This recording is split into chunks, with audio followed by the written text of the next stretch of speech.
Hello, everybody. Welcome to World 101 Podcast. I'm your host, ADV.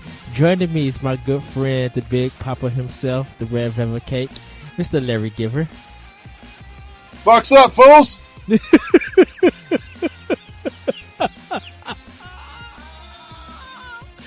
Oh, I love you so much. I just can't help it. Okay, show's over. Go home. No. We have a great show because our show's completely with everything that we want to talk about. Everybody, we're doing a round table of randomness. So any topic is on the table and we can talk about anything and everything. I kind of want to start this, or do you want to start? Let's start with the obligatory. What have you been playing this week? Oh, what I've been playing? I just finished Titanfall 2. My review will be up. I'm still waiting for the score to be approved, I should say. But at this time, I am working on. I did finish that game, and literally, I think it's probably the best FPS shooter of 2016, and that's saying a lot. I know Call of Duty Infinite Warfare just came out. Battlefield 1 has been out. I know Doom has been out since May. But this one, Titanfall 2, it snatches all the wigs. Like, it should get every award that it deserves, hopefully at the Game of the Year. Deep in the Known, what you read and who you listen to. For me, it's the high on my list of nominees for Game of the Year. And if it does win, this would be the first third-party game, non-Nintendo, that have taken Game of the Year from me. And that's huge. So what makes it that spectacular for you?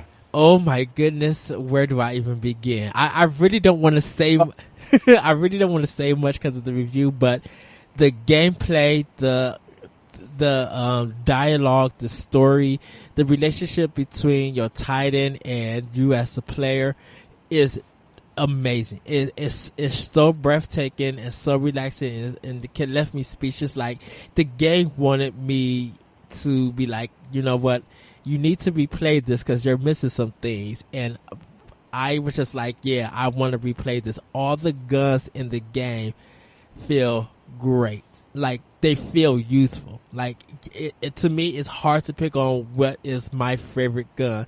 The music is, of course, is good. Larry, I feel like I need to send you this game, and you need to hear this on your soundbar. Yeah. And the sounds of the guns, it's just, oh my goodness, sounds really good.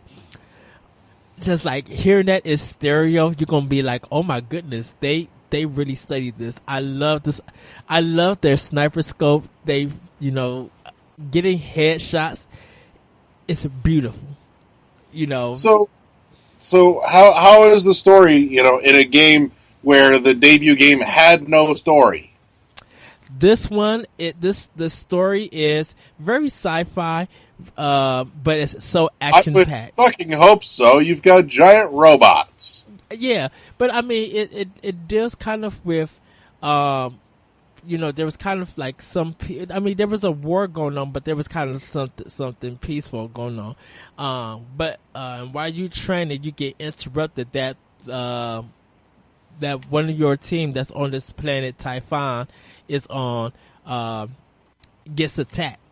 So you need to go find out why your team got attacked and stuff. And then one of the commanders get attacked. Would be a story for the game. Well, what you say? So because if they didn't get attacked, there wouldn't be a reason for the game. Pretty much, yeah. But when you find out they're getting attacked, because you're in a training mode, because your thing is like you really want to be a pilot for a Titan, and in the course of you learning and getting trained and stuff, that this war is happening, like your people in your army is getting like crucified, like straight getting killed, and you kind of get there, and you see a lot of stuff going on, and you find out who the kind of these enemies are, and trying to figure out what's going on. and you just go throughout the mission, fighting different titans, fighting different enemies, and you're jumping around, running consistent. Like, you have to move. If you don't move, you're going to die. It feels, and it lets you know that you're going to die. So you need to wall run, jump, double jump, slide like you're playing Vanquish, shoot at them like it feels like they study Metroid Prime.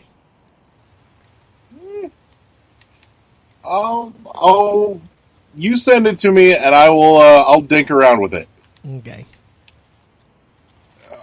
Like it's so good, and hopefully you guys be able to see my review on Team Nerd. That's coming soon. Post it on our page where you should be posting it. Well, yeah, but I had to record the audio part before I'm able to post the actual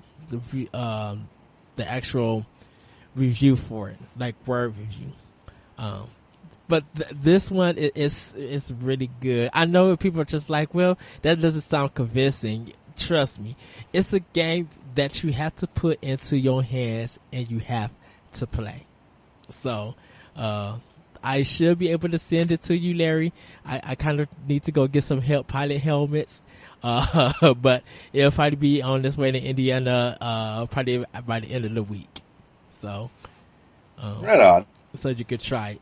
I'm also doing, my 40 days of Destiny. So, by the time this, you guys hear this episode, I will have that journal up. So check out World 11 Podcast. Check our Facebook page, and you guys will see the link for the first week of my journal and my thoughts about it. I'm kind of far than where I'm at. And the thing about it is, for 40 days, I'm playing Destiny and, journaling what my experience is. And I'm trying to do 2 hours every time that I play the game. So I just letting you guys know that, so when you read, you guys can follow along. And the thing is that because I started this in the 1st of November, last Tuesday, the first week is going from Tuesday to Saturday. But the rest of the blogs are going to be Sunday to Saturday, and you'll be able to check them on our World 11 Facebook page every Sunday. So you guys do check that out. Other than that, Phoenix Wright almost on the last case, and I'm going to go pick up Call of Duty Infinite Warfare to compare it with my good friend Kyle. He's playing the PS4 version. I'm going to be playing the Xbox One version. I heard good things about it, but I haven't seen the sales for it just yet. So other than that, that's what I've been on. What about you, Larry? Well, like we were talking about before, I'm sinking into Recore, which there's some things we need to talk about with that. So we'll save that for a little bit deeper into this. I've been dinking around with some Left 4 Dead 2 again, off and on, and also been screwing around with Michael Bay's Ridge Racer, though for some reason I think I got some weird defect copy because it says split second on the cover.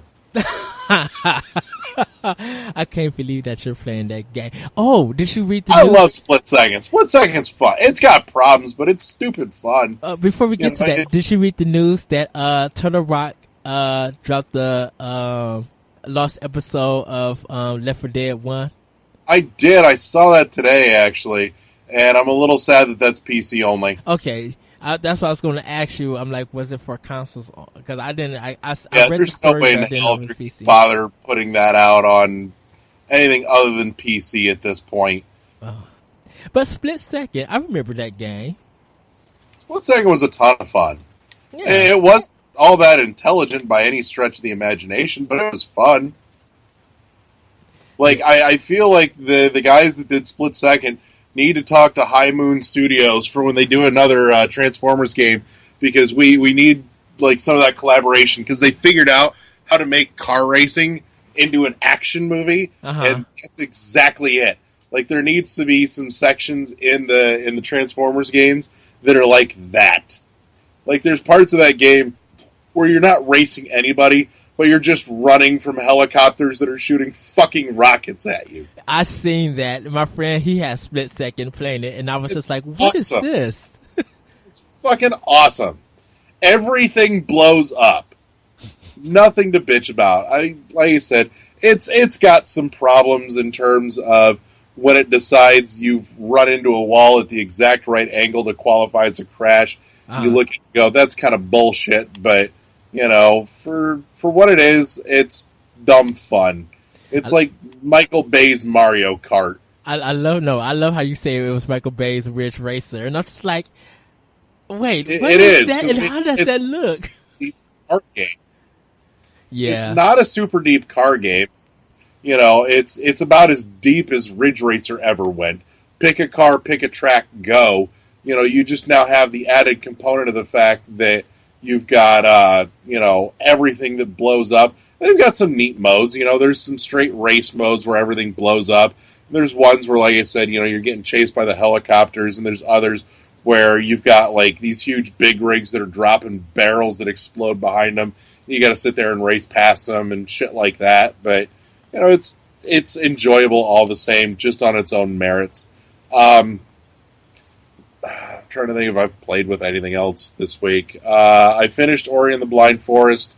It was either this week or last week, and I don't remember if I talked about it, but it's spectacular. With the only gripe that I have is something that's already been talked about in all the reviews. That's the fact that at the end of that game, you can't go back and just play around and find all the hidden stuff that you missed. Yeah, you have to do so you kind of get locked into it, and it doesn't let you play around afterwards. So, which is a shame, but if that's the worst thing that game did, then it's not really that bad. So it still is a must play. But yeah, that's what's been on my plate to play lately. All right, awesome. Oh, there's been some Castle Crashers too. And I think some Shadow Complex snuck in there somewhere. Which I need to finish on the one. I might have to rebuy Castle Crashers for Xbox One. Because my friend got my PS3 still. Get the remaster. I know. You can transfer all your data into the remaster as well, which is fucking great. But see, I spent way too much time leveling shit up in that game to not do that. But see, of course, since I have it on PS3, I really don't want to buy it on PS4. But if I have to, I'll just do that. But yeah. So, I forgot to ask you, because while you was talking about split second, I was thinking about, have you ever played Burnout Takedown? Yes. I like Burnout games when they had the crash modes. They were fun. Why can they not bring that back? I don't know. That boggles me that series died. That game is so fun. There's something about just wrecking cars and doing it in slow motion. And there is. And Split Second plays to a lot of that too. You see a lot of like the power plays where you're blowing people up, in slow-mo, and on occasion they'll give you like the replay options.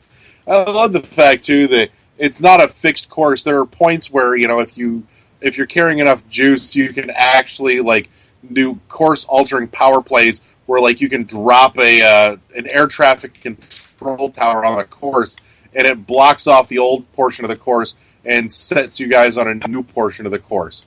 And there's stuff like that in every track, which is fucking awesome. It puts some variety into it. Not a huge amount, but just enough to keep it from being the exact same thing every time. Nice. I didn't get a chance to play Split Second, but I know my friend has it still. He still has his PS3. I'm probably going to have to go over there and play it with him. Get your hands on it. And it's not super expensive, but for some godforsaken reason, it is like way hard to come across a copy. When you do, you won't spend much on it, but you're going to have a bitch of a time trying to find it. That might be true. Because I think it took like a year and a half to find another copy of that. Really? Seriously. Like, why is this so difficult?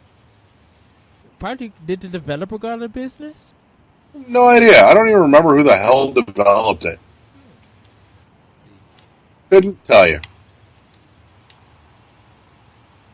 Split Second. But I know that came out around the time that Blur came out, and I think it just got overshadowed by Blur. But garbage. Between the two, I liked Split Second better. Yeah, I remember. Yeah, we was talking about Blur, how that was supposed to be the Mario Kart killer. Then they went out of business, and Mario Kart. Yes. Well, you can only go so out of business when you're done by Disney Interactive.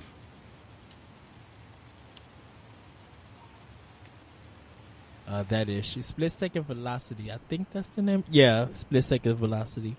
It's just Split Second. Oh, Velocity. Yeah, that sounds about right.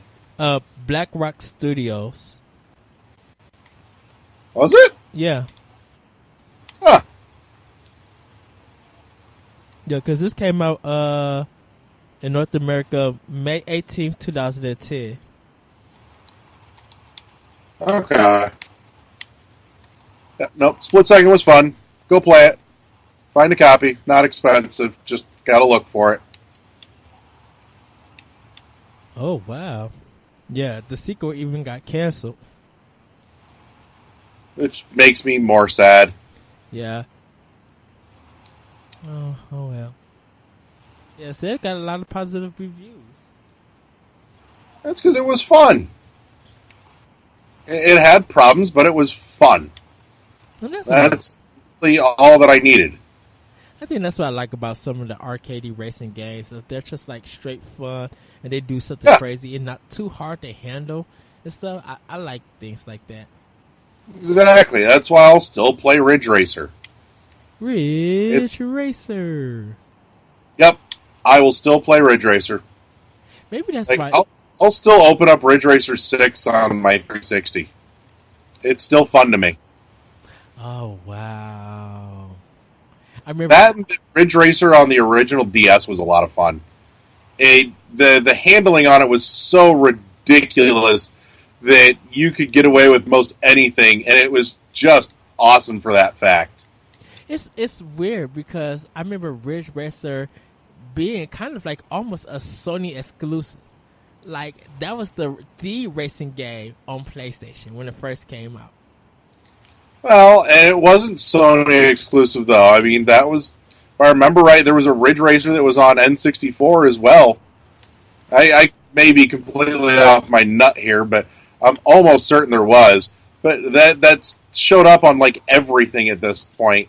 But it did start with like the PS1, and that was a big run series for them, much like Wipeout was. And then then Ridge Racer went everywhere. Still to this day, Wipeout is one of. I love F-Zero, like we have had, and everybody check out our past episode about racing games that Larry hosted. Very good episode, very great discussion. Yes. It's Recore, everybody. Sorry, I'm playing Recore right now, and I'm getting really pissed off. Okay. Yes. So listen to the episode. Let us talk and hear us talk about like F-Zero, Fast Racing Neo, which is still an amazing game. Futuristic racing games, always awesome. Yes. But Recore. So I gave it a 7. I'm not saying it was a bad game. It has a lot of problems. And no shit. And Larry is playing it right now. So let's talk a little bit of the problems that you are having, and I could answer. So I'm going to first start with the fact that I'm playing this, and I've discovered something about the Xbox One that I really like. It's nothing to do with the game itself. It's everything to do with the controller. But I'm discovering the joy of the fact that the controller, the trigger itself, has its own independent vibrational feedback. And that makes me kind of happy. Because I'm sitting there, shooting the rifle, and I can feel it specifically in the trigger. Like, not in the handle of the controller, just the trigger. I'm like, that's neat. I like that. Yeah. That's cool. So, again, nothing to do with Recore specifically, but, it's a thing. And this is the first game that I played on my Xbox One that has that, and so I'm enjoying that fact. Recore has issues. I'm going to start with the writing because holy shit. It's not an atrocious story by any means. It's not. But there's some serious problems here in this writing that needs to be talked about. Let's start with the fact that Jewel, which, god damn it, why do they have to call her Jewel and spell it like the unit of energy? Really? Joel. Why? If you're going to call her Jewel, spell it the right way, like a fucking jewel. But, minute detail. In any case, I take issue with the fact, starting, that Jewel can understand whatever the hell it is that the dog and the spider and everybody else can say, but I can't. If she can understand it, why do I have to hear it in gibberish? Tell me what the dog is saying. I want to hear it from the dog. Give the dog more personality that way. That's interesting to me. And not to mention, and you can't find no kind of. I don't think there's like any kind of encryptions or codes and stuff to decipher what they're saying. No, you may as well have just made them mute characters, for God's sakes. On top of that, Violet, who has these long sections of dialogue. They even have like audio journals for Violet, but you can't understand a damn thing that she says because it's all in this fucking robot gibberish. And I'm like, this, no, fuck you. This, ugh. And secondly, and it is crazy because Violet is kind of a cool character. I kind of like the design. Like he's kind of. Oh, I like Violet. Violet is Recore's claptrap. Yes. Plain and simple. I like Violet. I want to hear what Violet is saying, though. If you're going to give Violet big sections of dialogue, let me hear what the fuck she's saying. But on top of that, let's get to the crux of the real problem here. Why the fuck did they not just call this game Recore Legend of the Lost AA Batteries? Because you're spending half the game looking for these stupid little core bots, cell bots. They're nothing more than batteries with the personality of a minion. They're not terribly bright, but they are sentient. And why the fuck did you make a sentient battery? The core bots don't have sentient batteries. The core bots are sentient, but they're run on energy. That's fine. Why do the power packs have to be sentient? This is stupid. You just gave them an excuse to run off and not do their job when they're having a sad day. Really? Why do you want to deal with that? No. Somebody was an idiot. But it's the Legend of Zelda-esque dungeons and explorations and Give me a better excuse than the battery got scared and ran away. No. So help me God, if we ever start getting to a point in humanity where our batteries have feelings, I'm going to fucking kill everybody. That's bullshit. Okay. You got one job. You don't need to have a personality for it. You just need to do your one job, and that's make something work. That is true. Dumbest thing ever.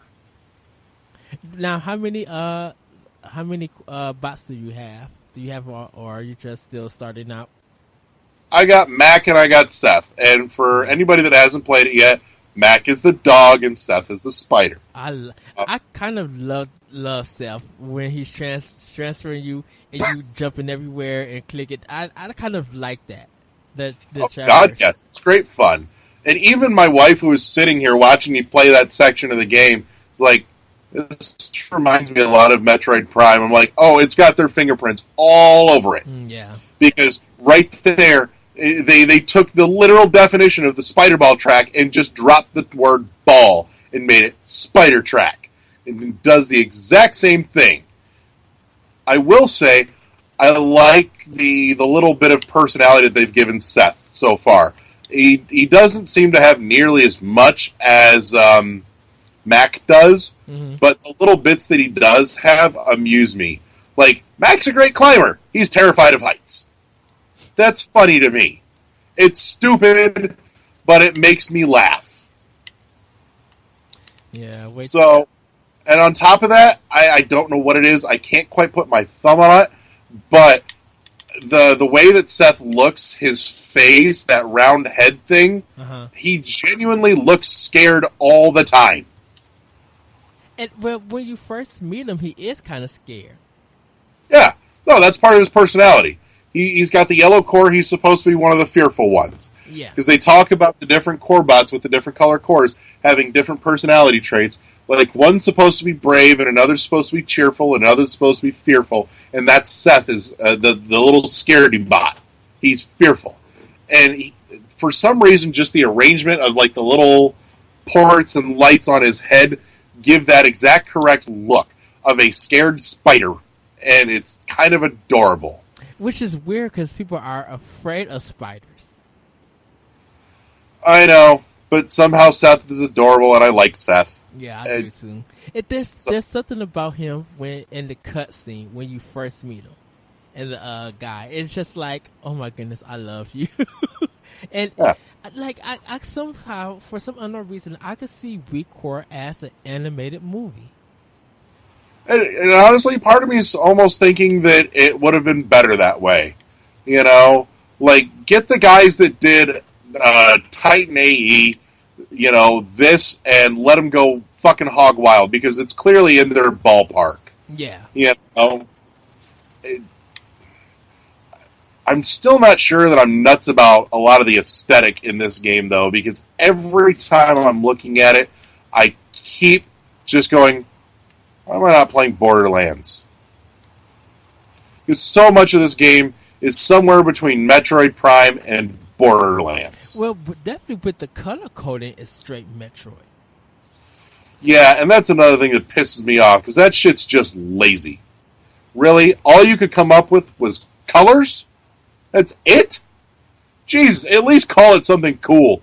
They're different types of energy wavelengths or something. Instead, it's just colors. And I'm entirely let down by the lack of creativity in that. For God's sakes. One of them could have been an FM radio beam, for all I care. Yeah. And it would have been more interesting than, oh, it's a blue gun.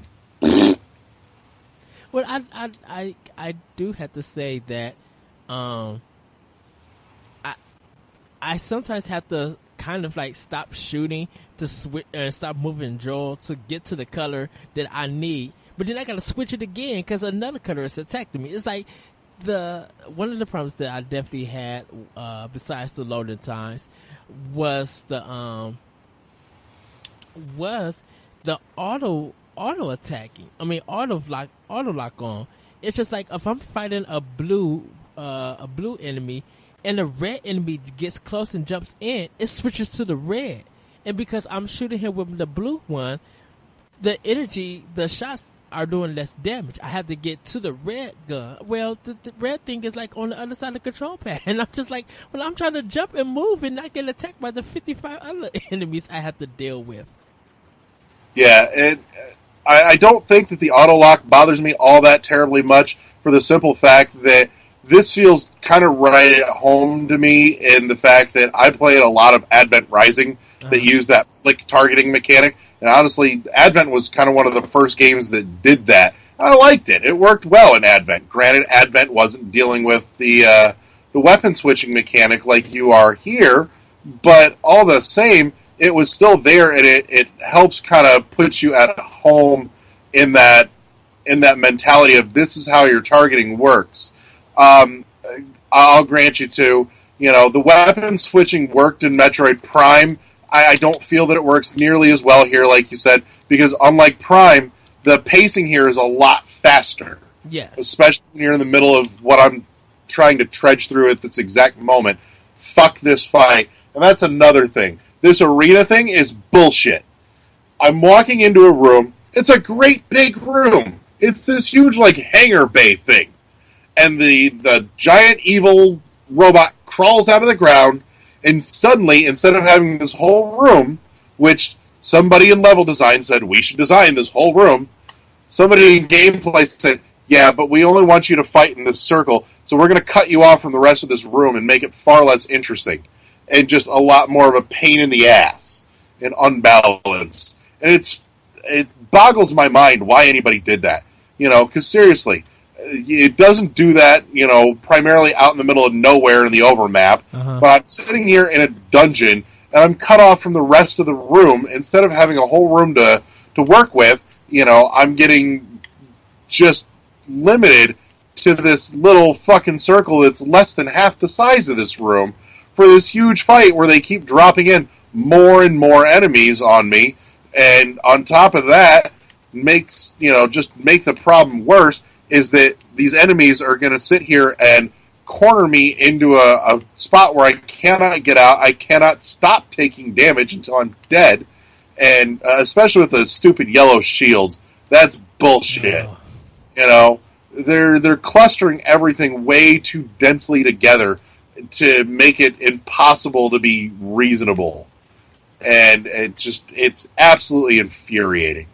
That being said, the rest of the story is not terrible aside from some stupid caveats that were made just, as an excuse for certain fetch quest things. But, and again, I'm going to beg to differ with you here. It's not Zelda, because Zelda had puzzles. This has fetch quest. There's a difference. Well, I think the dungeons, Zelda-esque, I should say, with the dungeons and stuff. And I know it has challenges and things. Even then, there aren't all that puzzle heavy. There's still more fetch quest geared. Yeah. So. Well, it did come out as a budget title. Well, $39.99. Do you? And I said that if you I think games the like $3 this, is reasonable for it for a couple reasons, and we've talked about this. Yes. One, it's new IP. Don't ask me to spend $60 on your new IP that I've never played before. Don't sit there and try and tell me that this is worth full value when I have no point of reference for it yet. They did a smart thing by making it $40, not $60. That was one of the smartest things they could have done in terms of getting their game out the door and getting sales. I absolutely agree with that 110 fucking %. Where is my fucking spider?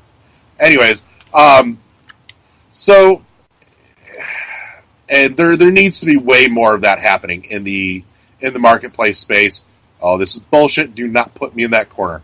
But I hope we see more of that. I also hope we see more new IPs as well, because that seems to be a dwindling thing again. I don't feel like there's any real big push to put new IPs out, out in the space like there was at one point. And I'm glad that things like Recore exist, because it's somebody going, yeah, we don't just want to, do another one of this. We want to do something new, and we probably won't get it exactly right the first time, but if you buy it and you play it and you tell us which part you liked and which you didn't, then we can make another one that has more of the parts that you liked and less of the parts that you didn't like, and maybe some new things that we can experiment with too. And I'm perfectly okay with that. That makes me absolutely happy. Yeah, that's part of the reason why I like Mirror's Edge. Mirror's Edge was not by means a perfect game, but it was a new IP. They played around with some new ideas. They got some things right. They got some things terribly wrong. But I was perfectly okay with it because it wasn't just rehashing the same thing over and over again. And I would love a Record too. I would love them, like you said, fix the problems that were in the game, or get rid of some of the ideas that didn't work. Keep the stuff that did work and perfect and improve on it. And kind of, I probably would say this, kind of change, like add more guns, add more different attacks, and add more robots and stuff. Like that's another thing. I'm looking at some of the artwork, and this is the other thing I can't shake either. We're coming back to that thought, but before I lose it, a lot of times I'm looking at this architecture and some of the feel, and I can't shake the feeling of Dead Space just a little bit. And I know it's weird, and it's probably just my brain making some bizarre, obscure connection, but for some reason, bits of this make me go, I kind of want to play Dead Space now. Well, isn't it backwards compatible now, I think? I think so. But get to your thing, and then Dead Space will take us into another topic we're talking about today. Well, I I think Friday. Yeah, Friday I watched the movie Kingsglaive for Final Fantasy 15, and this is kind of telling the story, kind of like the prequel, telling the story on how Final Fantasy 15 is actually supposed to start. And why did Final Fantasy 15 start the way it was supposed to start? oh shoot, exactly. You are Why spot on. need a movie? You are so spot on up with that. This is the third Final Fantasy movie in the whole series. Final Fantasy Spirits Within is the first one. Final Fantasy Advent Children. Advent Children is the second, and this one is the third. And before I get into just my thoughts about this movie, whoever did the editing to this movie needs to be fired and shot. Or smacked Like, around. which part of the editing? All of it. Like story, sound, visual. All of it. Like, I mean, the animation is great. The animation is fine. But they do these fade out to blacks and then cut into something else, and you don't know why. And they keep fading out to black, fading out to black, fading. I'm like, you don't need this fade out to black. This is not a TV made movie. This is like a movie. Just cut the scene to the next scene. Like, why was all the fading needed? There was no need for it. And they kept doing it over and over. Somebody thinks dramatic. Yeah. The story is super boring. Yeah. And it's just like, okay, I'm watching a good animation and gets good voice acting. But this story is beyond terrible. Cause at times you don't know what's going on. You're just like, okay, what is this war? You seen people trying to react to something, like trying to do like yells and have a crowd, but all the people in the audience is just looking at the king like, who are you? Like, there's no animation or emotion in the characters, and I'm just like, this is weird. So Final Fantasy is doing a Final Fantasy thing and trying to give you the feels, except they forgot to lay any groundwork to give you any connection to anybody that would give you the feels. Right. And I guess it's about this crystal being stole, and this king, he has this power with him, or this ring, that only, because he's part of the bloodline, only he has the power to have people who serve him do certain magic. So he is He-Man because by the power of Grayskull, he has the power. Yes, pretty much. And the princess and Noctis, they're bloodlines, so that's why they could do. That's why when you see some of the stuff that Noctis could do in the actual game, you see some of that in the movie. But like, do you know what Noctis's full name is? Noctis's full name was Knock This Chick Up. Oh, wow. Just wow. Knock this chick up. But I mean, it's something that I would not spend to buy. Like, it's just I would buy it if it comes like to $12.99 or $14.99 for Black Friday, and you just want something pretty to look at, kind of like Final Fantasy Advent Children and Spirits Within. So that's the thing. If I wanted something pretty to look at, I'd go back to those two. I don't need another one. Well, I mean, I think Kingsglaive needs to be seen for those who are planning to get Final Fantasy 15. Like, I'm planning to get that game. I'm still decided on which system to get it for, so I'm waiting for the reviews for that.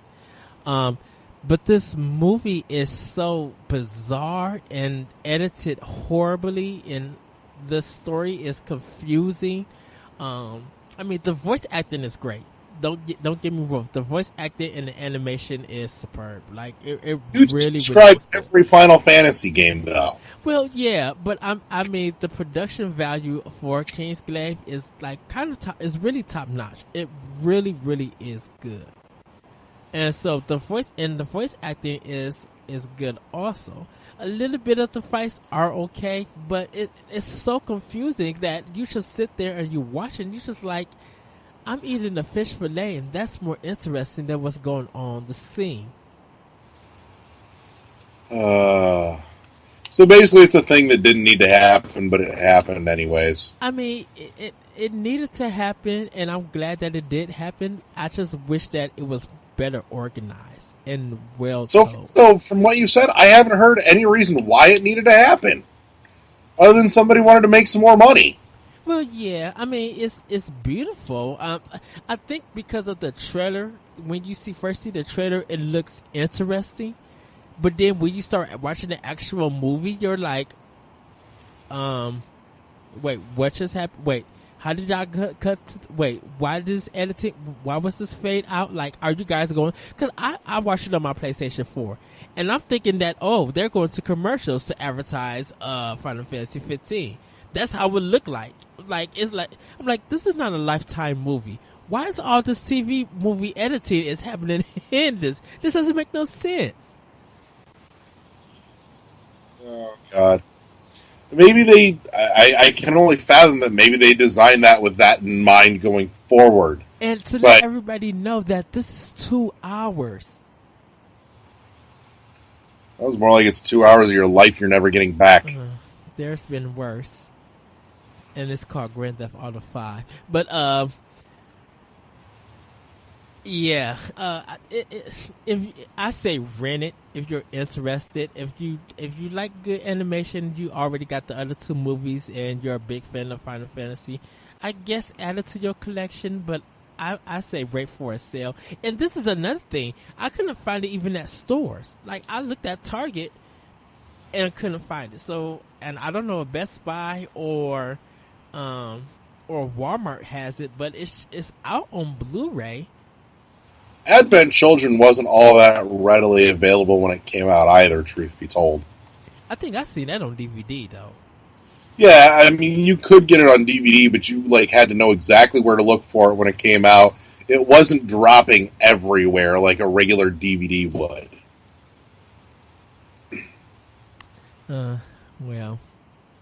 Well, that's my thoughts on it.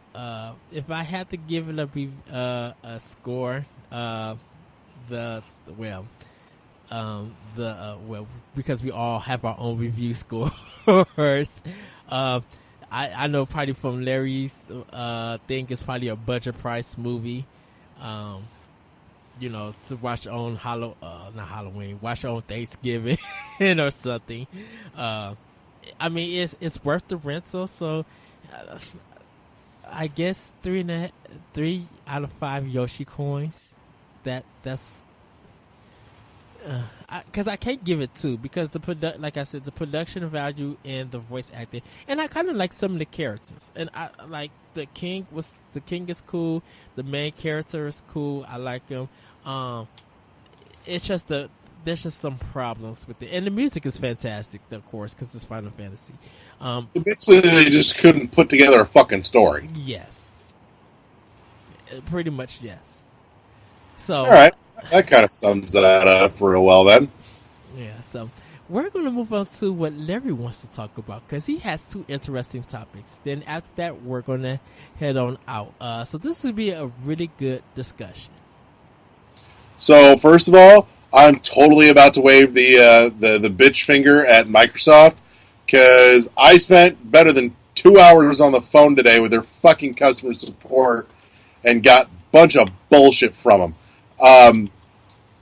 As some of you know, and as one person in particular knows because he was very kind in giving it to me, I've got an Xbox One in my house now, and it's awesome.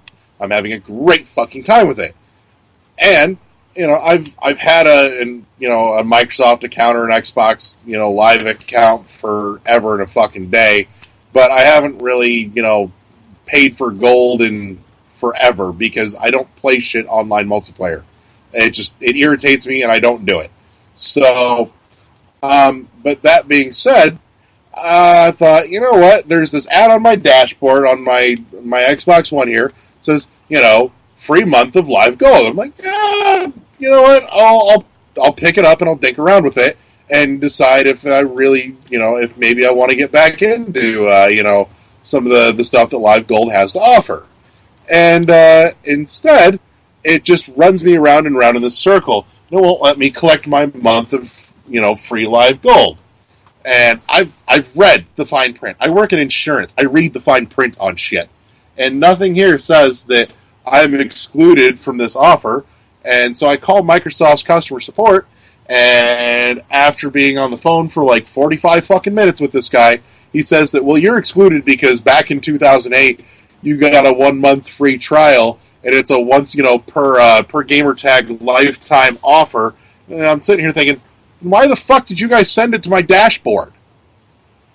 But, and again, he says, well, it's stipulated here, and he says, I'll send you the link because it's somewhere on the website. And he sends me 2 links, and I look through all of it, and it's not fucking there. So I call him back, and I'm like, all right, this is fucking shenanigans. You guys sent me the fucking offer. You should probably be, obliged to uphold said offer and give me a month of Live for free.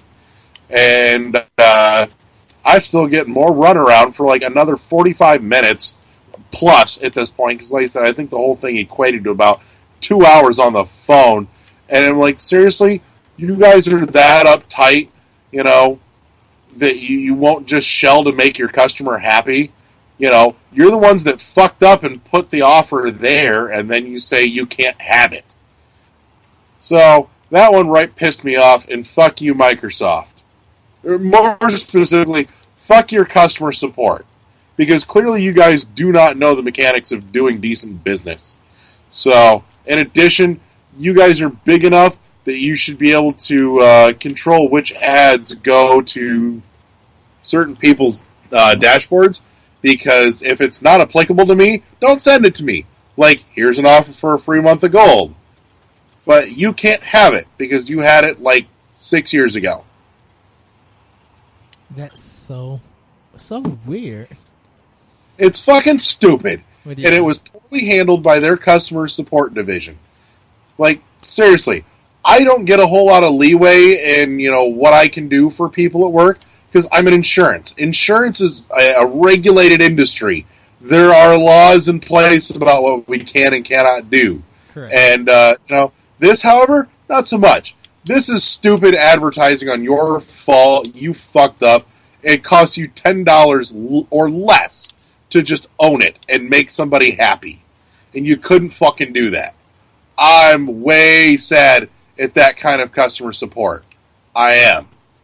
So, that's my tirade about Microsoft and their customer support or lack thereof. On a happier note, I've been dinking around with the Castle Crashers remaster, and for a long time I've been looking at remasters and whatnot and going, why? Because it feels like a cash-in that's just completely unnecessary because the original still holds up, and I can't justify it, in a lot of cases. However, having played with the Castle Crashers remaster, it looks great. It does. A lot of the animation feels a lot smoother. The original still holds up really well. It's a lot of fun. Yes. But somehow, somewhere here, it feels crisper. It feels cleaner. And I can totally justify it. And again, it's not a big expense either. That's another thing too. If you're doing remasters, for God's sakes, do not release these things as full price. And that brings me to another point. If you're going to do remasters and you want to charge full price, better be more than one game in there. Some of the collections are great, and I wish that there was actually a few more of them. I'm a little bamboozled, and some of you may have seen Microsoft was doling out free copies of Borderlands: The Handsome Collection over the last week or so. Yeah. posted it on our Facebook page, so I hope you guys all grab that. Enjoy some free games on the house. But in any case, it's a nice collection. It's Borderlands 2 and Borderlands the pre-sequel. I'm still scratching my head, though, as to why the original Borderlands is not in there. Yeah, and I asked that, and someone said probably because it's been two different engines. But I'm just like, but Borderlands 2 looks like Borderlands 1, just cleaner and crispier. Like, how did they switch engines? I don't know, and they could have, but it doesn't mean that they couldn't have, redone that up too, and just brought them all onto the same thing. I'm sure it was workable. Well, but I think they were just like, well, they want to tell the story, to have the Handsome Jack story together. But I'm just like, well, that doesn't make sense, because you put out a sequel, and then you put out a pre-sequel to me personally, to make some extra cash, to connect the two. That doesn't make sense. I'm like, why is your pre-sequel coming out, a year and a half after your main sequel come out? Like, really? Because there was a story in the middle of the two that they wanted to tell. And I'm okay with that. That doesn't bother me. That bothers me. The only thing that irks me is that this collection feels incomplete in regards to the fact that if you're going to do this, let me have all three of them on the same platform. All prettied up and make it happen. That's one of those things that it bugs me to no end, and it irks the completionist in me. Mm-hmm. Because if I get it into a series, I want to be able to play the whole series or have the whole series on the same console. I think that's probably why really, because I don't know anyone who picked up the BioShock collection. I don't know anyone picking up the Batman Arkham. I actually have intentions of picking up the BioShock collection. It's on my list. Well, the thing about it, I already own all three for the PS3, so I kind of don't really need it. Got them all on my 360, but honestly, I would be perfectly happy to see them, prettied up and polished a little bit, and play through them on my Xbox One. And it's go ahead. I have no qualms about it. Plus, the BioShock collection is not a bad value either. You're getting 3 spectacular games for $60. That's $20 a head. And it's got all the content there to boot. All the extra downloadable content is all included. What's the issue? Why would you not grab that up? I think because I own them for the past systems, and I played them all. And I guess it's just a world that I feel like I don't need to revisit or anything. Now, I would say if a good sale goes on them, because because it's the holidays coming on, there are a lot of sales going on, like buy 2, get 1 free game. That's at Meijer this week. Buy 1, get 1 40% off.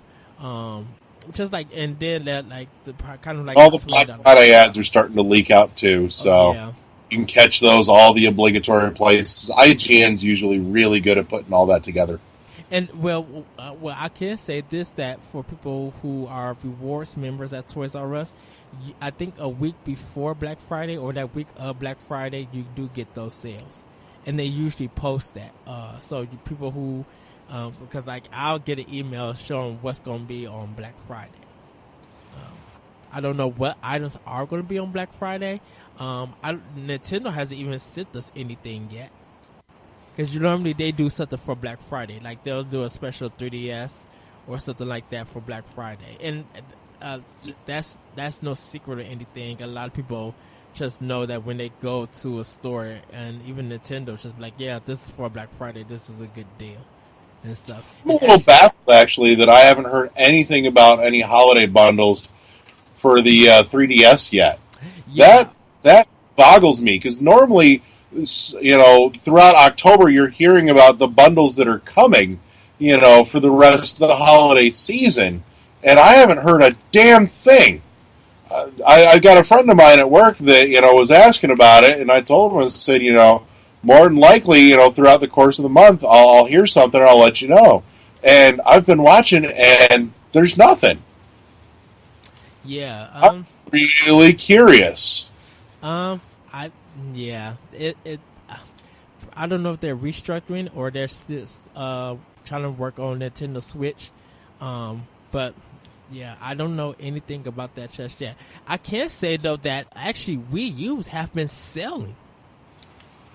Good. They should. Because I'm pretty sure what you're going to see is a bunch of people grabbing up Wii U's at holiday, looking for some decent deals and some decent bundles, going, I bought one when it first came out, I sold it, and Zelda's coming out, and I don't know that I want to invest in a Switch, but I can probably grab up a Wii U and a couple of games that I missed out on over the last year or so and revisit those while I'm waiting for Breath of the Wild, and just doing it that way. That's not a terrible thing either. No. I just want both games. I'm pretty sure that's what's happening. Yeah, and of course, NES collection is going to be big. Oh, God, yes. Yeah. So I'm curious as to whether or not they can actually keep up the supply with the demand, or if this is going to be an enormous issue and debacle this year. But only time will tell. The fact that nobody's doing pre-orders on this, which I know a bunch of people are bitching about, but frankly, I think it makes it easier for them. Just go, look, we're sending out everything we got. Best of luck. Later.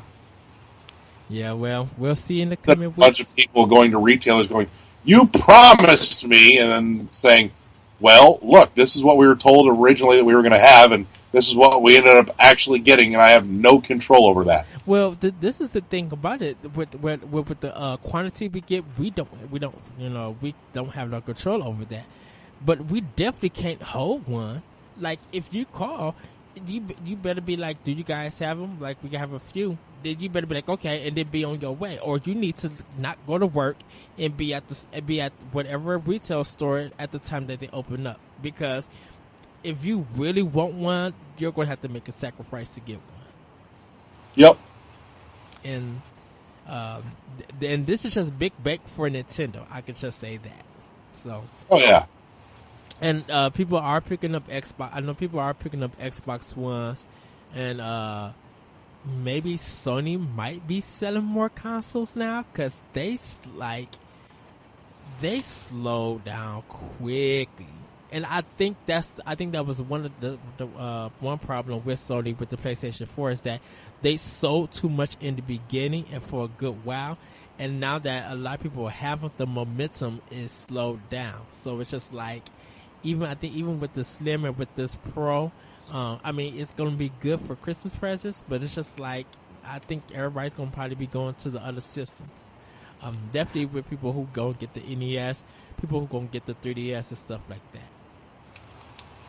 So, and definitely for remasters, to get back on topic, DMC Devil May Cry and Tomb Raider Definitive Edition are such good games. I don't know if you played them, Larry. Yeah, I played a little bit of like DMC 3 because my ex-wife was into it and that was her thing, and we were married at the time that came out.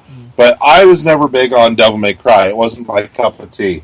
But that being said, oh God, what was the other one you just mentioned? It went straight out of my head. Tomb Raider. I think you would probably. I think since now that you got an Xbox One, if you can find a used copy for both games, I say invest in it. Like, DMC is really good. Like, the story, action, it's not too hard to figure out. Tomb Raider Definitive Edition is such a great action game. Really good. A Definitive Edition, that's just a remaster of the Tomb Raider that came out on 360, right? Yes. With all the DLC and stuff. And it looks, graphically, it looks improved. So that might be worth my time, because I liked what I played of that originally. So, but here's where I was looking to go with this. In terms of remasters and compilations, what games would you like to see remasters of brought to current gen, and what franchises out there would you like to see some compilation discs of that aren't out yet, or not even discs, but like, maybe it's a 2-3 disc set. That's fine, but what would you like to see that hasn't happened yet? Because I got one or two right off the top of my head. Can I get a Beautiful Joe? I want a compilation. Beautiful Joe 1 and 2 compilation or HD remake. I want that so bad. Eternal Darkness needs a remake. I would get behind both of those. Eternal Darkness could benefit greatly from coming up to the 1 and the 4. Larry, I'm still hyped about the Oh no, I know. Oh, I'm still so. I was listening to last week's episode because I'm sorry, everybody. We'll get back into the question. I'm still so hyped about that. You literally don't know. After I thought about it, I was just like, I want this so much more. So those I would absolutely get behind. I'd say I'm a little boggled that Pikmin never got a compilation, but I know why it didn't, and that's the end of that story. One that I mentioned, I touched on earlier, that I would love to see either just a compilation of, or ideally I would love to see a remastered compilation of it, would be the run of Dead Space games. I would love that put together. That I've kind of, especially for whatever reason, Recore is starting to make that itch happen again. I would love to revisit that and see that prettied up. And I mean, honestly, they still look great to go back to on the 360 and the PS3. And dear God, they still sound great because, oh my God, the sound design of those games were epic. But I'm seeing some merit in some of the remasters. That I could totally get behind it. In particular, one of the ones that sticks out to me, that I was playing the 360 version of Shadow Complex on my Xbox One and going, I like it.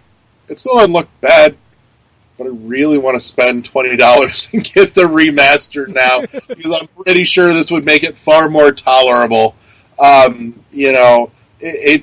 It has shown its age some, and I think some of that comes from the fact that it is a 3D game. Mm-hmm. I know. But those are ones I would love to see. I would love a Streets of Rage compilation. I would love kind of a Legend of Zelda compilation.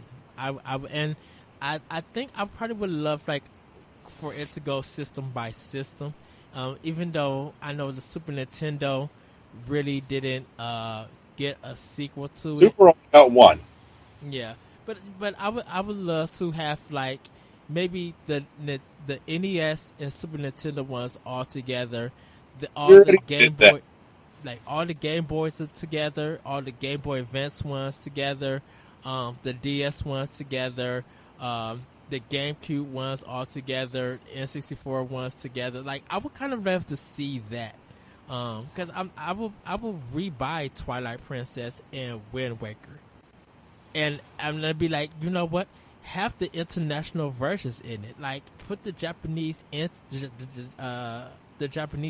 it, and just make it look pretty. So, I'm trying to think what else I would love to see kind of put together. And Left 4 Dead. Give me 1 and 2, pretty them up. Throw all the DLC in there, and let's throw them back on Xbox One and get that shit going again. Yeah, I would pay $29. I would pay $29.99 for that. I would happily pay $50 for the two of them together. You would get your money's worth out of $50 for all that. Well, yeah. There was a lot of DLC, and between the two, there was a lot of campaigns to run through. And not to mention, just the replay value on those are tremendous. Not to mention, you could very easily revitalize that community that had that series running for so long. I would happily pay $50 for both of those with all the DLC and just a little bit of polish on it. That'd be fucking awesome. Yeah, a Final Fantasy compilation will also work. Just something you just said something and I just lost my mind. I cannot think about it. Oh, dang it. What was that game? Goodness, I cannot think of it. Of course, I would love, Yoshi's Island to come back. Like make a compilation of that and the Yoshi's Island 64. I guess throw the DS ones also in. But the Super Nintendo regular Yoshi's Island, I would love to come back. Speaking of some of the DS stuff, why the hell have we not slapped all three of the DS Castlevanias onto a 3DS cartridge and sold that yet? Oh, goodness. Where do we even go? Why? Because, oh my god, that would be the 3DS game that you could justify for $60. Shoot. If we're going to do that, you might as well just give me the whole Contra franchise on one disc. Yeah, no, that needs to happen on 3DS because you need Contra 1, 2, 3, and 4, and 4 was on the DS with that beautiful 2-screen setup. But then I want the Sega Genesis version. You can put those on there too. No, the Legacy of War can stay off. That game was garbage. Or keep that as a bonus to unlock or something. I mean, just like the mainstay Contras, 1, 2, 3, 4, put them on a 3DS cart and, sell it for $30. Done. And those, just given the pixel art nature, they don't need touched up. They don't need fixed. All you got to do is, put them on one cartridge and make somebody real happy. I'm going to, go with the obvious here. I would love to see all the numbered mainline Metroid games on one 3DS cart. Give me Zero Mission, 2, though I would flip my shit if you... We'll get back to that in a minute. Give me Zero Mission, give me Return of Samus, give me Super, and give me Fusion on one 3DS cart. Alternatively, you could bring that over to the Wii U, or at this point, the Switch, and give me Zero Mission, give me AM2R, and then give me Super, and then give me Fusion. Fusion. Yeah, I agree. I agree. So, my only caveat to that is the simple fact that I really, really want to play Super Metroid in 3D on the 3DS. Because I love the layering in that game. Mm-hmm. It's already designed for it. All you got to do is just pull those layers apart and, assign them the correct depth and put it... I'll spend $40 for that 3DS cart for just Super Metroid in 3D. I will. But barring that, I would love to have all 4 of those on a 3DS cart, and there's no reason why that cannot happen. I'll take Geometry Wars. Oh, God, yes. 1 and 2. I've never got to play them, but they look super fun, and they look super good art-wise. I literally would pay them. Yeah. Pac-Man Championship Edition, I'm sorry to say this, everybody. That game is gorgeous and fun as ever. I'm going to give you a piece of advice when it comes to Geometry Wars. Skip the first one. Instead, go get the Geometry Wars for the Wii. Instead of the first Geometry Wars on Live Arcade. Yes. Go get that instead. Galaxies. Galaxies was fucking super cool. It didn't have all the modes that the second one had, but what Galaxies had, though, was it had a couple mechanics and a couple things that the first one did not. The first of which being that you actually, instead of just the one rectangle stage, and that was it, you had a bunch of different shaped stages that had a few neat things in them. Like some of them had like gravity wells or like gravity sweeps that were really neat. But the more important was it had the drone, and the drone was really cool. And the drone never showed up in Geometry Wars 1 or 2. It was only in Galaxies. And you had this drone that would level up with 9 different behaviors. And it was actually really cool mechanic, because depending on what you were playing, like which stage and which section, you'd find different drones that worked out better for you, that would help you last longer. And the music in that was just phenomenal. It looked great. I wish it had been running on the Geo Wars 2 engine that looked that spectacular. And I'm a little bamboozled that Galaxies never made it off of a Nintendo console back over to the Xbox where it came from. I wonder that boggles my mind. But see, I wonder if that was an exclusive deal. I wonder, Like, it may have been. I'm just trying to figure out how it happened. It was so weird, but shoot, yeah. I'm still trying to figure out the Kingdom Hearts situation. How in the heck is the main games on Sony? Or, well, I should rephrase that. How 3 of the games are on Sony. Well, the 2 main games are on Sony's platforms, but the whole series, majority of the series of Kingdom Hearts, is on Nintendo's platforms. That's Because the whole thing is a clusterfuck, and because, let's be honest, Sony doesn't have a decent handheld to put out some of that shit on. They can't keep a handheld running to save their life. I'm gonna take everybody back, and I would do an Outrun compilation. The game Outrun. That, and you might as well just throw on Hang On. Like, I would play those 2 games. Like, I would do a compilation of that. Ghouls and Ghosts, I don't want to commit seppuku, so I'm gonna hold that one off, because Ghouls and Ghosts is hard. Which I'm still boggled on how that game got ported over to the Sega Genesis. And I played that one before the Super Nintendo. Like, I could have beaten the one on the Sega Genesis, but I didn't know that when I got to the second part of replaying the whole game, I had to have the special weapon in order to beat it. I'm like, are you serious? And the special weapon is garbage. I guess the R-Type collection I would play. The R-Type collection was great. Before we even get to that discussion, can I please have a treasure compilation? Oh my god, yes. Radiant Silver Gun, Ikaruga, which we need to play at your house. I seen that copy. Next time you're in, we're busting it out. Oh.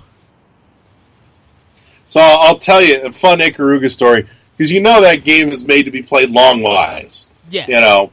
So, a number of years ago, I was frequenting at a tattoo shop that my old roommate worked at the time, and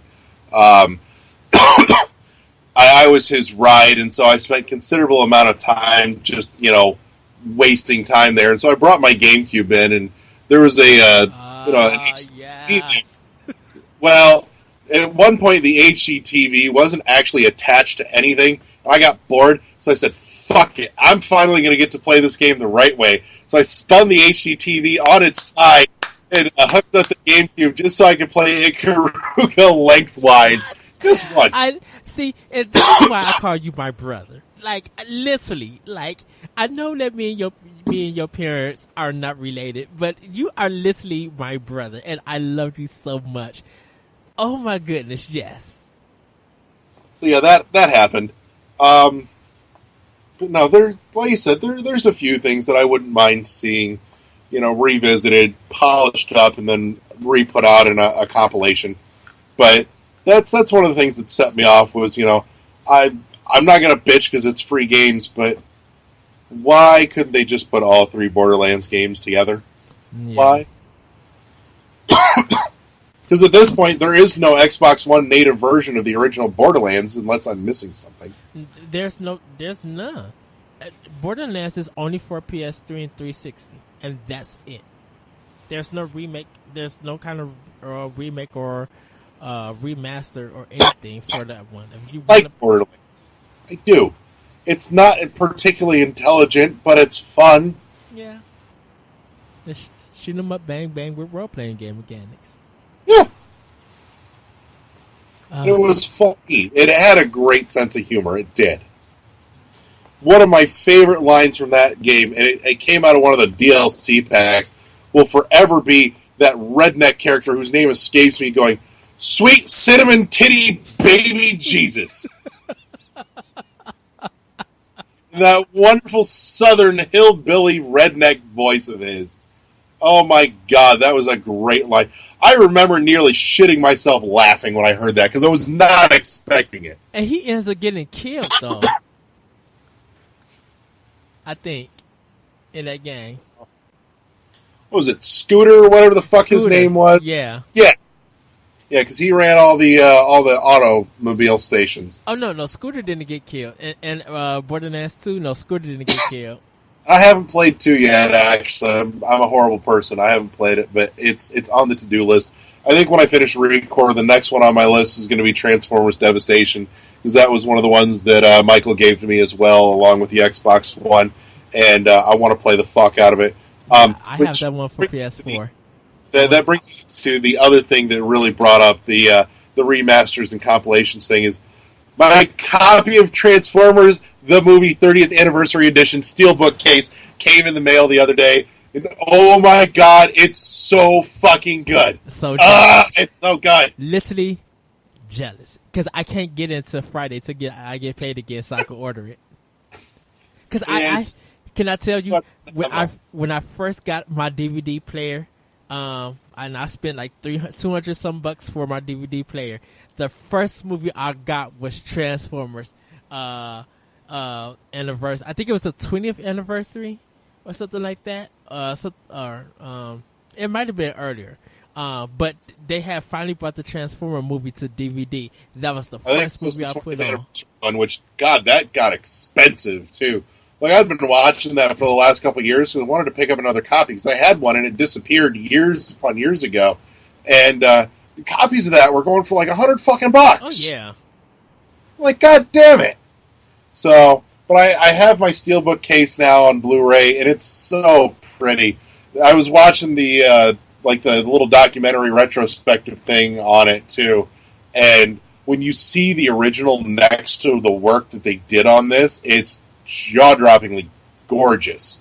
But it was done from a 4K transfer, and what you find out when you watch like some of the special features is that they're taking the original film reel and actually scanning it in 6K and then toning it back to 4K. Wow. One animation cell at a time. Are you serious? That had to take months. Like, you could see it on the spool. Like, one frame, click. Next frame, click. Next frame, click. And it, like I said, it's scanning it all in at 6K, and then they're going in and, fixing shit that was on there, correcting colors and, like, blemishes and dirt on the film, and then scaling it back to 4K to put out. But it's in regular Blu-ray, right? It's not 4K yeah, Blu-ray? It's on standard Blu-ray, but it was all done from a massive, like, 6K and a 4K transfer. Dang, I didn't even know they did 6K. Like, that's crazy. It was awesome. Like, you really... aside from just, like, little details, like the scene where Megatron becomes Galvatron and he's all, done in grid, and the line work looks so perfect for the first time. Like, it's genuinely better than the original theatrical release because they can get more of the original artwork in, what the artist did versus what came across on the big screen originally, and more of the fine line detail and depth than was ever there originally, to be able to be seen just by means of what they had out. But just the animation looks so smooth, it's so clean. They cleaned it beautifully.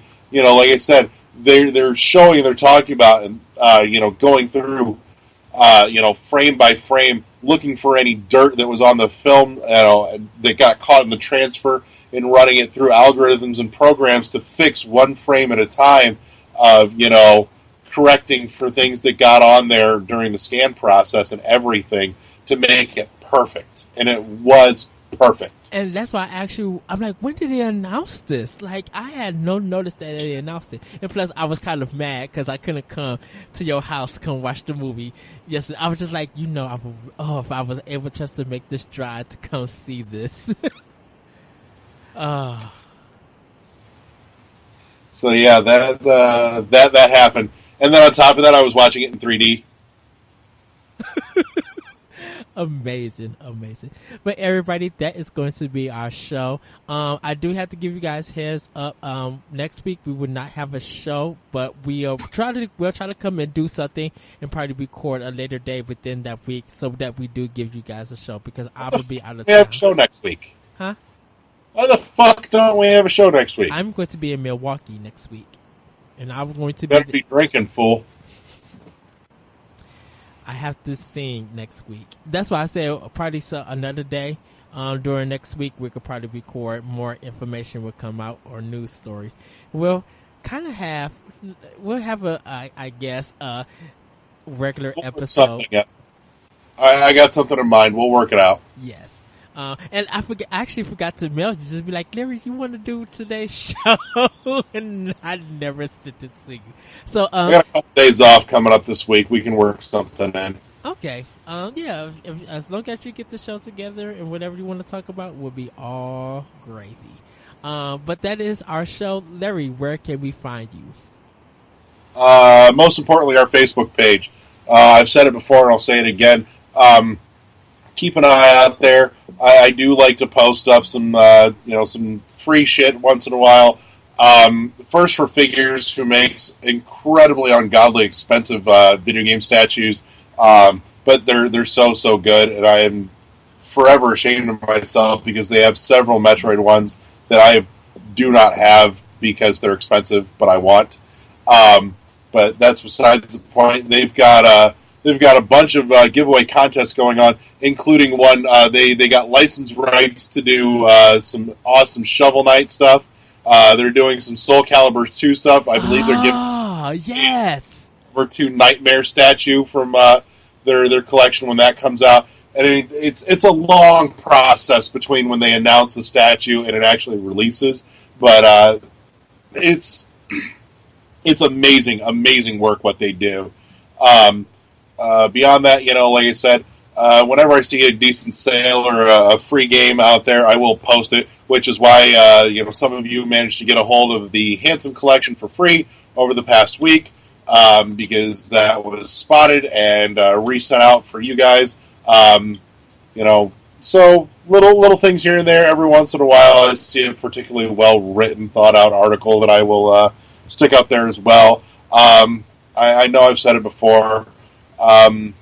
Keep your eyes peeled and bring your friends along, because coming in 2017, you're going to start seeing the Facebook page growing with more and more content.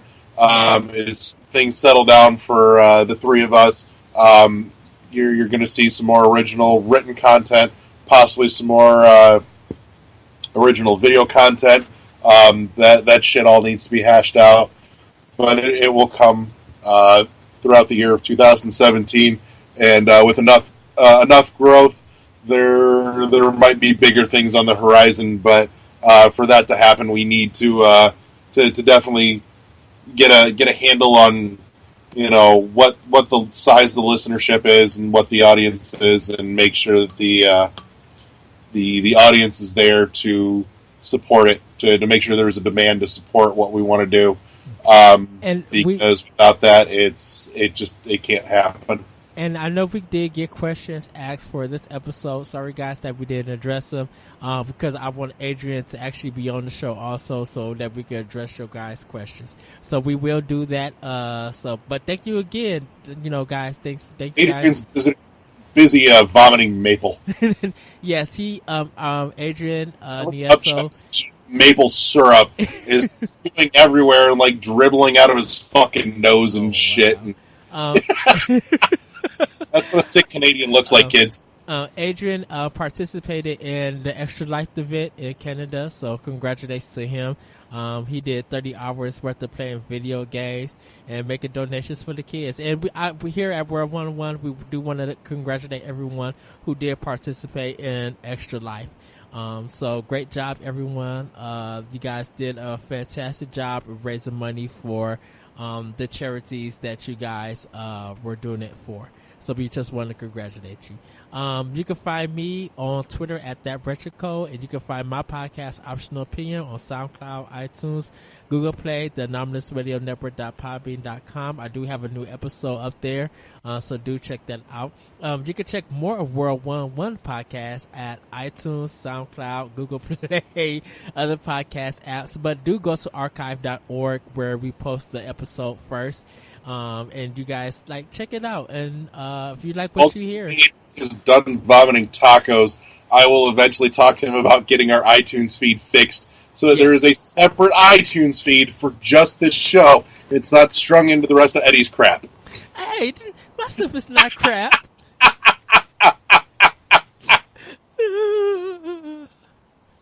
That makes me feel better with the Sesame Street song. One of these things is...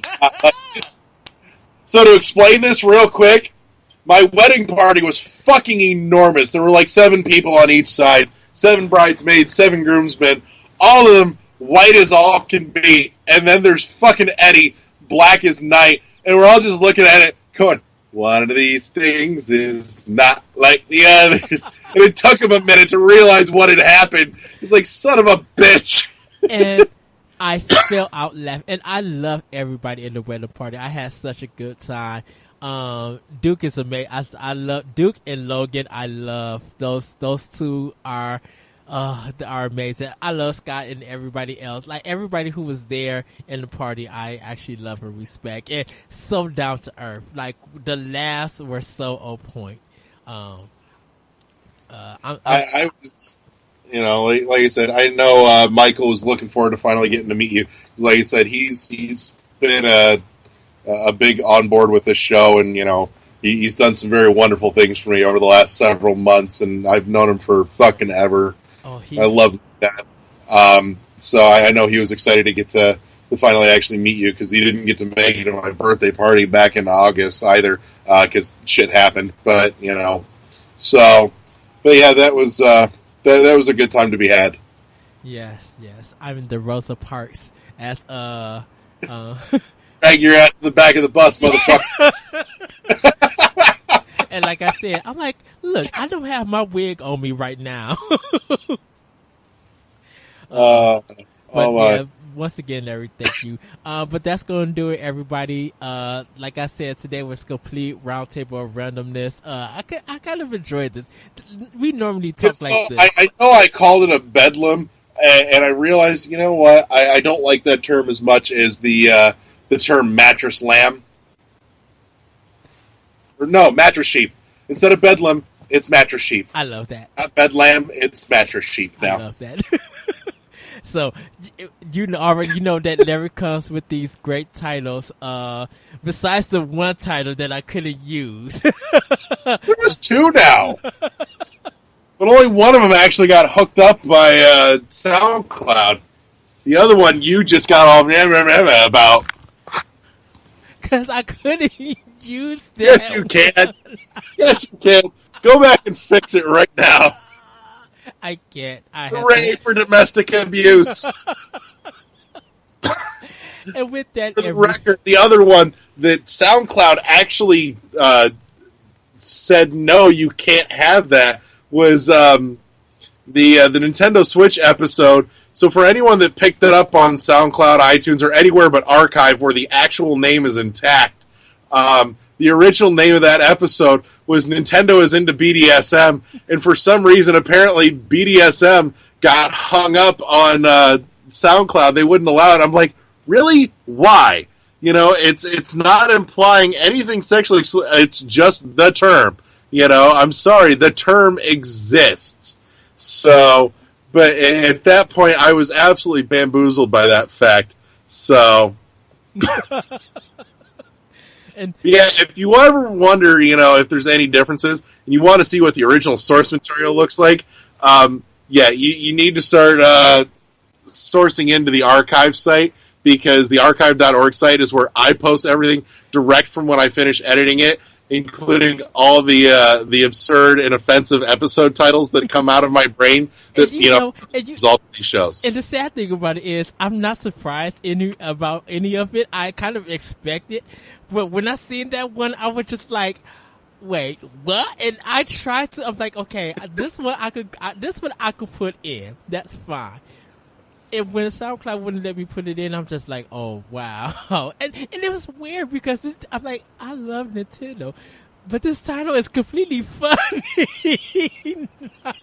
I literally, when I got the file back, I fell out laughing. I literally fell out laughing. I'm just like, I love him so much. But you guys can also email the show at world11podcast@gmail.com. WORLD11PODCAST@gmail.com. We're just a bunch of professionals, train breaker professionalism.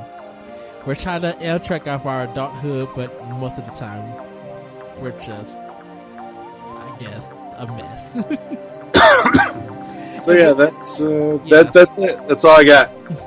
So everybody have a great week, have a great weekend, and we will see you later. Bye. Good night.